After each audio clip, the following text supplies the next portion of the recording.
Oh my gosh, hair situation. Hi. Okay. Hi. This is Victoria Weinstein, and that's Max, my beagle.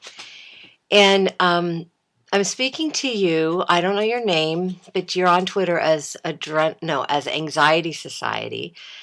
And I started following you because I thought you were an organization about anxiety disorder. And it turns out that you're an individual in your 30s who lives in on the West Coast somewhere, and that you're suffering from a serious social anxiety disorder. And so I started to tweet to you, and you were tweeting back. And I was telling you that I, at one point, had suffered with anxiety disorder. And it was a while ago, but it was also something that lasted a few years. And it was really confusing, it's debilitating. I was not able to find a whole lot of information about it. And I found that there's actually a lot of misunderstanding about anxiety disorder. Um, I had somebody say to me, if you had a boyfriend, I don't think you'd be so lonely and I don't think you'd have anxiety. And I was like, this is a doctor, by the way. And I was like, okay, bye.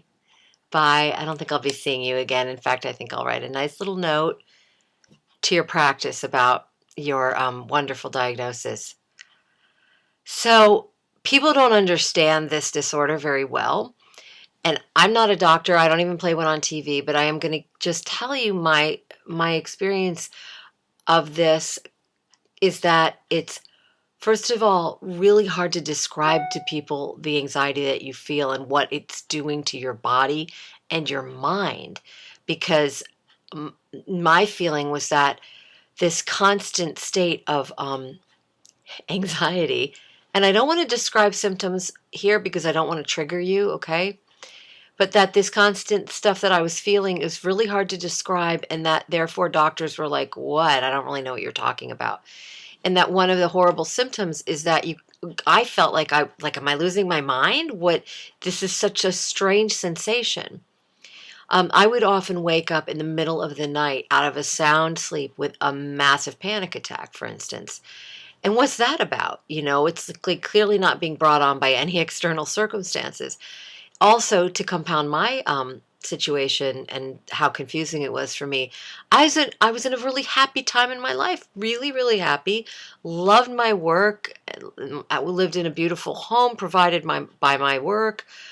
Just a lot of friends, a wonderful, just a great life. And why would I be having all these anxiety attacks all the time?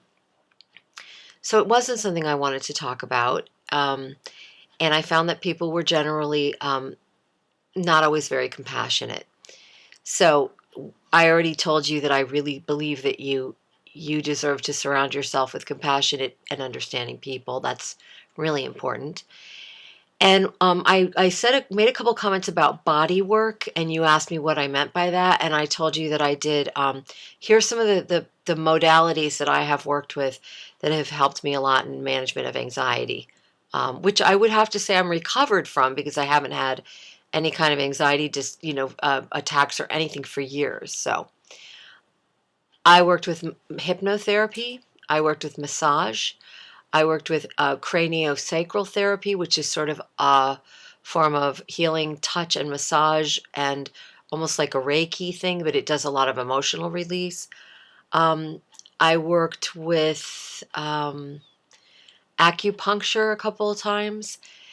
So the point in my telling you this isn't that you would try a specific thing or another.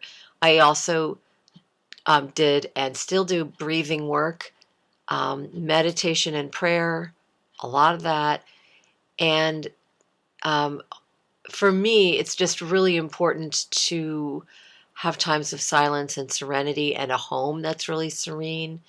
And I believe that this is a physiological condition brought about by an overuse, I guess, or overstimulation, or I don't know how to describe it, but of our adrenal system.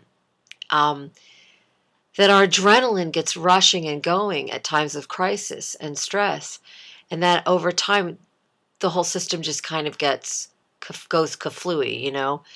And that's what I think happened to me is after years and years of just having that rush of adrenaline, that fight or flight response, all the way back from childhood, because I was a very sensitive child. It just I kind of burnt out. I'm trying to think. My a hypnotherapist I worked with described it as some kind of burnout. She said it was like, trying to remember, burning out the engine of a car or something. I don't remember the image she used, but it made a lot of sense to me. She was just like, yeah, this is these are hormones, and your adrenal gland is shot and needs to heal and have time to um, get stronger and replenished. And I really think that working with doctors and understanding that all the stuff that happens in our heads, in our minds, and all the fears and stuff is absolutely connected to what's going on in the adrenals. And so we are one organism, and honoring and respecting that. For me, one of the great things that happened with my work is that I was granted a sabbatical just at the time that I was just starting to get better, but really wanted to focus on what is this body, mind, spirit connection all about. So my sabbatical time gave me the opportunity to really investigate that and do a lot of just days of silence, and where I was just doing breathing exercises and getting to know, who I really am, and what I need to stay balanced. And it was wonderful. It was just a great time to validate and strengthen stuff that I had been learning for several years at that point. So I do dream work too, and I mentioned dream work to you is something that I find very healing. And that's just that when I wake up in the morning, I always spend a few minutes in conversation with the dream that I've had the night before. Sometimes I journal it.